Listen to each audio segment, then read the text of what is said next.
Hey guys, welcome back to Supposedly Fun. I'm Greg, and today I wanted to talk about mystery thriller cliches that I hate. Now, I love a good mystery thriller novel, but I have to admit that my relationship to the genre is kind of trends toward a love-hate situation. They can be fun, they can be entertaining, they can be easy to read, they're really great for getting you out of a book slump. I rely on them a lot for that.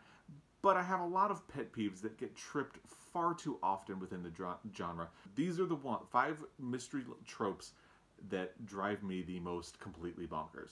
Now please note I will be using books as examples for each of these, so I will be talking about spoilers about some of these books. If you think you might want to read them, please feel free to skip this video for now, maybe circle back later.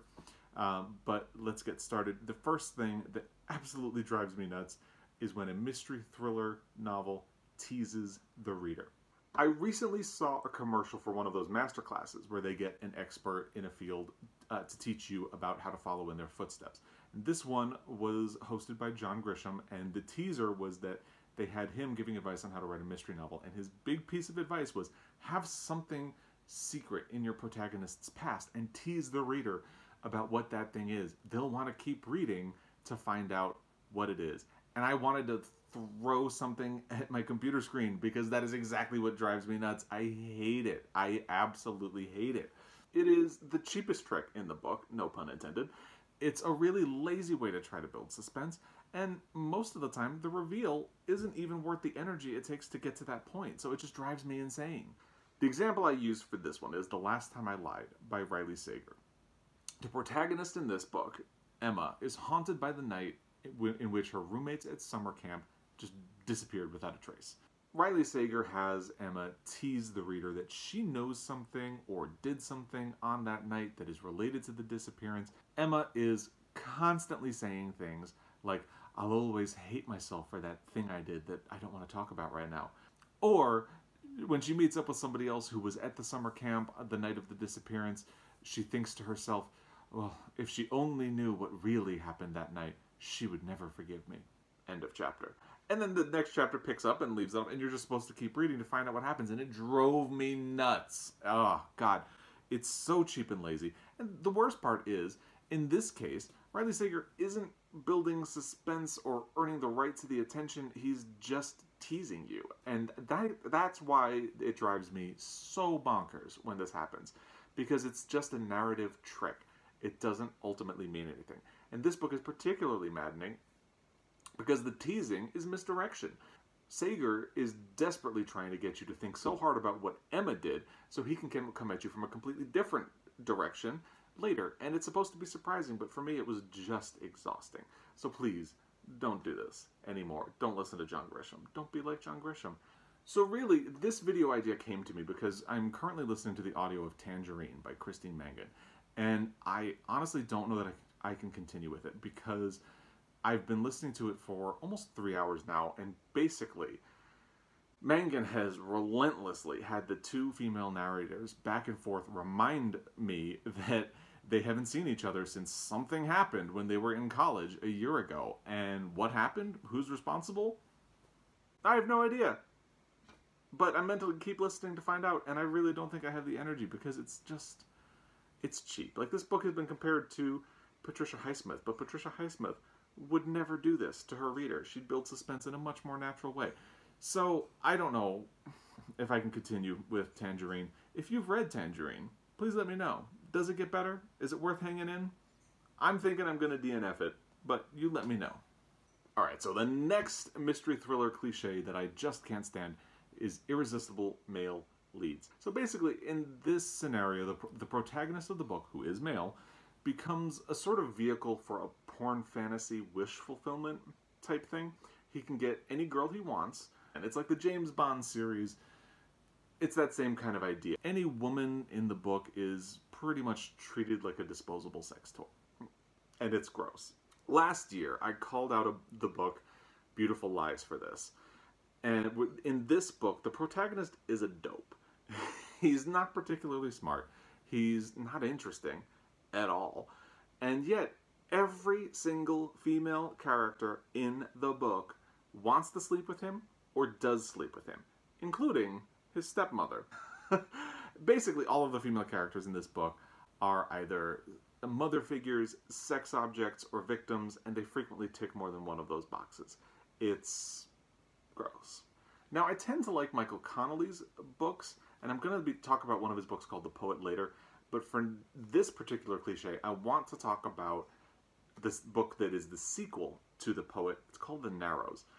And in The Poet, there's an FBI agent named Rachel Walling.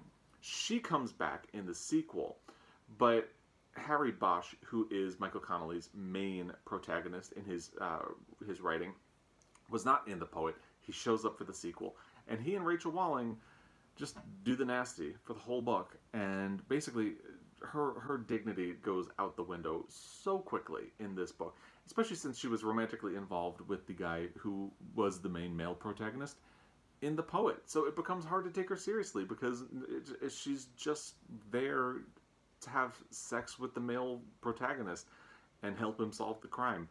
And the male characters are given so much more dimension and depth.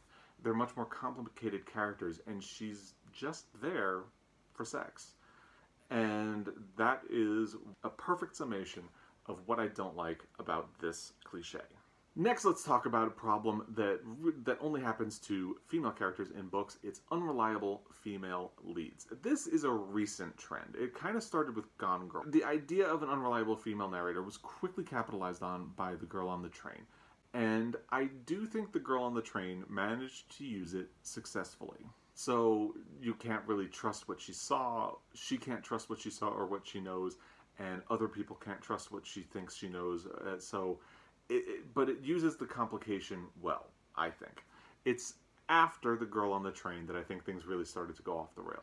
Because after that, it became a trope and the quality quickly disintegrated. It becomes just something people use to trick you. Kind of similar to how I don't like when authors tease you.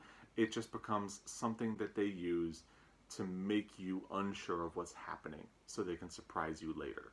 It's basically a manipulation trick, and I don't like that. I don't like feeling like I'm being manipulated by the author.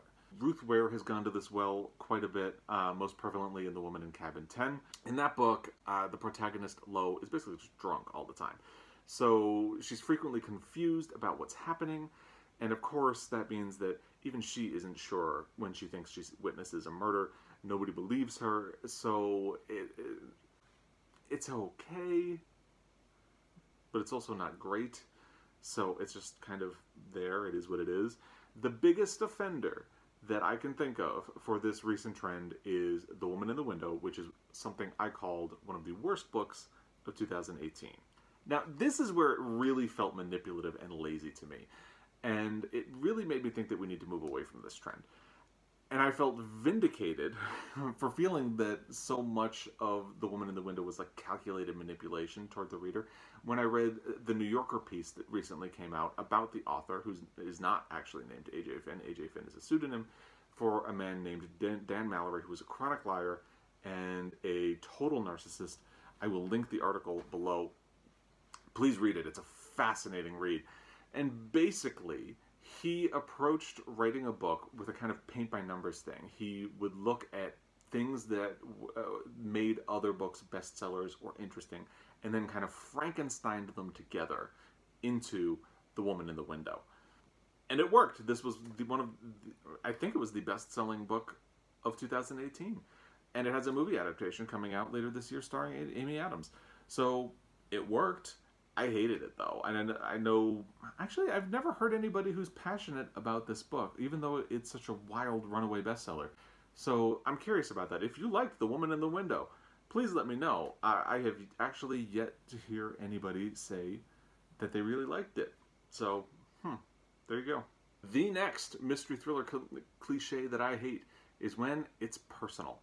This is something that happens in mystery thriller movies or horror movies a lot as well, but it definitely translates to the books. It's the idea that there has to be a personal connection between the person doing the investigating and the killer. This usually leads to a fiery showdown game of cat and mouse between the protagonist and the killer, and where the stakes are just ridiculously elevated. It's not enough that the good guy wants to stop a killer. It's got to be personal, you know. Just wanting to stop a killer is something real life police and detectives have to worry about, so I guess it's too ordinary. The example I use for this is Meg Gardner's Unsub. This book starts out great. I really liked the beginning of this book. So it's about a narcotics detective named Caitlin Hendricks who kind of dreams of becoming a profiler like her father. He was a famous profiler with the police department, but he kind of fell apart when he failed to catch a serial killer. Now, 20 years later, that killer has reemerged, and Hendricks gets to partner with the FBI in order to do what her father failed to do. And if that was the entirety of the personal connection in this book, it would have been fine. That's a really interesting, fascinating setup. The problem is the killer quickly reveals that they're aware that Caitlin Hendricks is on the case, and they start toying with her. And then they start toying with her father, who is in retirement, and like I said, is kind of crazy. So it becomes this personal game where she's got to catch the killer, he's trying to toy with her and possibly kill her and her family. So not only does this book end in a high-stakes personal showdown, it ends with Caitlin and her fiancé and her father all in danger. So not only does she have to solve the crime, she has to save her father, save her boyfriend, and it's too much. It's way too much. Unsub also suffers from the next problem that I'm going to talk about, which is too many twists. And this is actually the big one. This is the one that drives me nuts the most often when it comes to mystery thrillers. You know, mystery thriller authors frequently feel like they need to do nothing less than slap you in the face, rip your wig off, throw water in your eyes, and pull the rug out from under you in order to earn your respect. And hard pass. They don't need to try so hard. I've read so many books that are much more low-key. I've read books where you know the identity of the killer from the beginning. And they work. It's fine. I don't need to watch The Sixth Sense every time I go to the movies. I don't need to be punched in the face. You know, if a book is good, you'll go along for the ride, no matter what. It's okay. Mystery writers, calm down. So like I said, Unsub suffers from this. It feels like it has 3 different endings. And of course, it doesn't even have a resolution despite those 3 endings because they want to get back to it in a future book, and that in and of itself is kind of exhausting. But the book I most frequently use as an example for this problem is The Poet by Michael Connelly, which I mentioned earlier. Now, I recommended The Poet a lot when I worked at Borders, and it worked a lot. People would always come back to get the sequel, The Narrows, and people would come and tell me that they had enjoyed it. But for me, the book went completely off the rails in the last third, which was so disappointing because I felt like this book was the best mystery thriller written since The Silence of the Lambs or Red Dragon. I really liked it. And then I got to the conclusion, and I thought, well, this is good. This was good. And then I realized there were more than 100 pages left. And I was kind of, what else could happen? It got fully insane after that. Like, the twist does not even make sense. Does not make sense. Oh my god. And then, like Unsub, it leaves things open so they could eventually have that sequel, The Narrows. And it was just so disappointing. And if I said that Unsub felt like it had 3 endings, it felt like The Poet had more than double that. It was way too much. God, way too much. So, like I said, I like mystery thrillers. They frustrate me, but, you know, I love them anyway. I guess it's just that kind of relationship that we have with each other.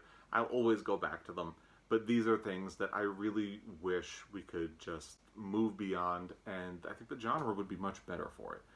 It's lazy writing, it's manipulative, and we can do better. I believe we can do better. If any of these things drive you bonkers, let me know. If there are other things that you would add to the list, let me know. And if you have recommendations, or if you want to defend any of the books that I've sullied in the course of this video, please, let's do that. And as always, thank you for taking the time to watch this video. I know you are busy out there in the world, so thank you for taking the time and the interest. If you liked what you saw, please consider subscribing. If you already subscribed, thank you. And I'll be back again. Until then, happy reading, everybody.